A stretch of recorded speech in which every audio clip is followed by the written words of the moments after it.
अस्सलाम वालेकुम दोस्तों, आज हम बात करेंगे एक ऐसे इवेंट के बारे में जो ना सिर्फ पाकिस्तान बल्कि पूरे मुस्लिम वर्ल्ड के लिए एक हिस्टोरिकल लैंडमार्क था। ये इवेंट है 1974 में लाहौर में होने वाली OIC कॉन्फ्रेंस। इस कॉन्फ्रेंस में बहुत सी कंट्रोवर्सीज, डिस्कशंस और हिस्ट्री क्रिएट की थी।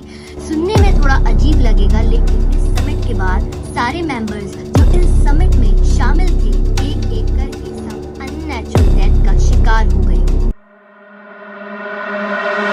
क्या था इस समिट में और इसका क्या असल मकसद था, किस किस को इस इवेंट में बुलाया गया था और कॉन्फ्रेंस का मैटर क्या था। सबसे पहले हम समझते हैं कि OIC यानी ऑर्गेनाइजेशन ऑफ इस्लामिक कोऑपरेशन क्या है और इसका बुनियादी मकसद क्या था।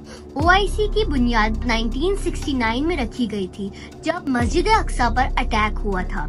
ये अटैक मुस्लिम वर्ल्ड के लिए एक बड़ी कंसर्न थी और इसी के जवाब में मुस्लिम कंट्रीज ने मिलकर OIC बनाई, जिसका मिशन था मुस्लिम उम्मा के पॉलिटिकल, इकोनॉमिकल और सोशल इंटरेस्ट को प्रोटेक्ट करना।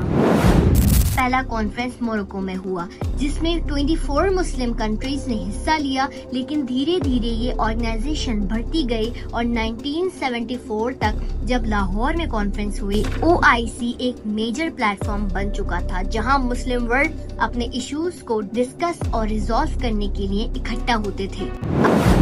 अब बात करते हैं कि इस कॉन्फ्रेंस में किस किस को बुलाया गया था। इस कॉन्फ्रेंस में 38 मुस्लिम कंट्रीज के लीडर्स शामिल हुए थे। ये उस वक्त के हवाले से एक अनप्रेसिडेंटेड बात थी, क्योंकि इतनी ज्यादा मुस्लिम कंट्रीज के हेड ऑफ स्टेट पहली दफा एक जगह इकट्ठा हो रहे थे। ये लीडर्स क्यों आए? सिंपल जवाब है, यूनिटी और कोलैबोरेशन। 1970s के दौरान मुस्लिम वर्ल्ड बहुत सी इंटरनल और एक्सटर्नल चैलेंजेस का सामना कर रहे थे। फलस्तीन का इशू, इजराइल के साथ कॉन्फ्लिक्ट और ऑयल क्राइसिस जैसे टॉपिक्स फोरफ्रंट पर थे। कॉन्फ्रेंस का मकसद था कि मुस्लिम लीडर्स मिलकर इन चैलेंजेस का हल निकालें और अपने कॉमन इंटरेस्ट को आगे बढ़ाएं।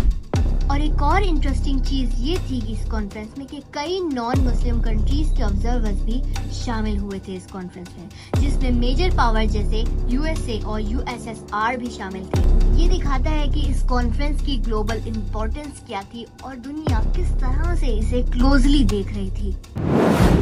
कॉन्फ्रेंस में सबसे बड़ा मैटर जो डिस्कस हुआ वो था फलस्तीन का इशू।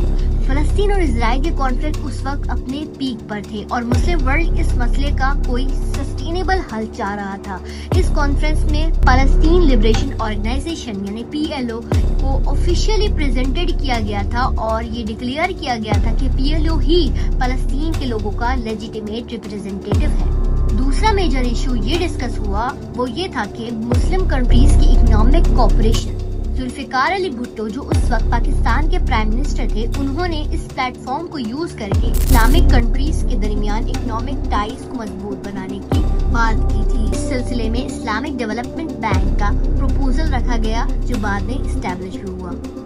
एक और इम्पोर्टेंट पॉइंट था जो ये था कि जुल्फिकार अली भुट्टो ने मुस्लिम लीडर्स को ये समझाने की कोशिश की कि अगर मुस्लिम कंट्रीज यूनाइटेड हो जाएं तो वो अपने रिसोर्सेज का बेहतरीन इस्तेमाल कर सकती हैं और अपने फॉरेन पॉलिसीज में इंडिपेंडेंस अचीव कर सकती हैं। अब अगर हम बात करेंगे इस कॉन्फ्रेंस के इम्पैक्ट और लेगेसी की, तो ये कहना जरूरी है कि इसने पाकिस्तान का इंटरनेशनल स्टैंडिंग को बहुत बूस्ट किया और लाहौर में होने वाली इस कॉन्फ्रेंस ने पाकिस्तान को मुस्लिम वर्ल्ड में लीडरशिप का एक मेजर रोल दिया और इसके थ्रू हमने अपने रीजनल और ग्लोबल इन्फ्लुएंस को एक्सपेंड किया था। लेकिन ये सिर्फ दिखावे की बात है। इस कॉन्फ्रेंस के बाद जो कुछ हुआ वो तमाम मुस्लिम उम्मा लीडर्स और पॉलिटिकल लीडर्स के लिए सवालिया निशान है। एक एक करके इन लीडर्स को अननेचुरल डेथ हुई और वो अपनी पोजीशन से हटते चले गए।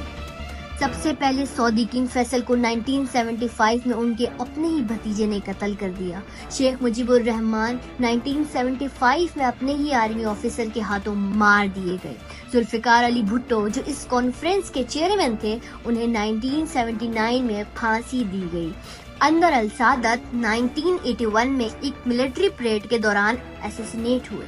यासिर अराफात को 2004 में जहर देकर मार दिया गया और मुअम्मर गद्दाफी 2011 में लिबियान सिविल वॉर में कत्ल हुए। یہ سب لیڈرز اپنی پوزیشن سے ان نیچرل ڈیتھس کے ذریعے ہٹا دیے گئے تاکہ اس کانفرنس جیسا مسلم لیڈر کا اتنا بڑا گیدرنگ دوبارہ ہو ہی نہ سکے۔ یہ سمٹ نہ صرف اس وقت ایک مائلسٹون تھی بلکہ اس نے مسلم ورلڈ میں پاکستان کے لیے ایک اسٹرانگ پوزیشن بنائی تھی، لیکن ان لیڈرز کو مارنے کے بعد مسلم ورلڈ میں لیڈرشپ کا ویکیوم پیدا ہو گیا جو آج تک فل نہیں ہو سکا۔ آج بھی مسلم کنٹریز میں ایک یونٹی کی کمی محسوس ہوتی ہے اور وہ اسپرٹ جو لاہور کی اس کانفرنس میں تھی وہ دوبارہ ریوائیو نہیں ہو پائی۔ دوستو، تو یہ ایونٹ نہ صرف ہمارے لیے بلکہ پوری مسلم امہ کے لیے بہت اہمیت رکھتا ہے۔ اس کانفرنس سے ہمیں یہ سبق ملتا ہے کہ اگر مسلم ورلڈ ایک ہو جائے تو بہت کچھ اچیو کر سکتے ہیں، لیکن ساتھ ساتھ یہ بھی یاد دلاتی ہے کہ لیڈرشپ کا سفر کتنا ڈیفیکلٹ اور ڈینجرس ہو سکتا ہے۔ اس ویڈیو کے بعد میں آپ لوگوں سے اس سمٹ میں شامل لیڈرز کی 1 by 1 ڈیٹیل ویڈیو شیئر کروں گی۔ ان ویڈیوز کو دیکھنے کے لیے میرے چینل کو سبسکرائب ضرور کر لیں اور مجھے سپورٹ کرنے کے لیے اس ویڈیو کو لائک اور شیئر ضرور کیجیے گا۔ ملتے ہیں نیکسٹ ویڈیو میں، تب تک کے لیے اللہ حافظ۔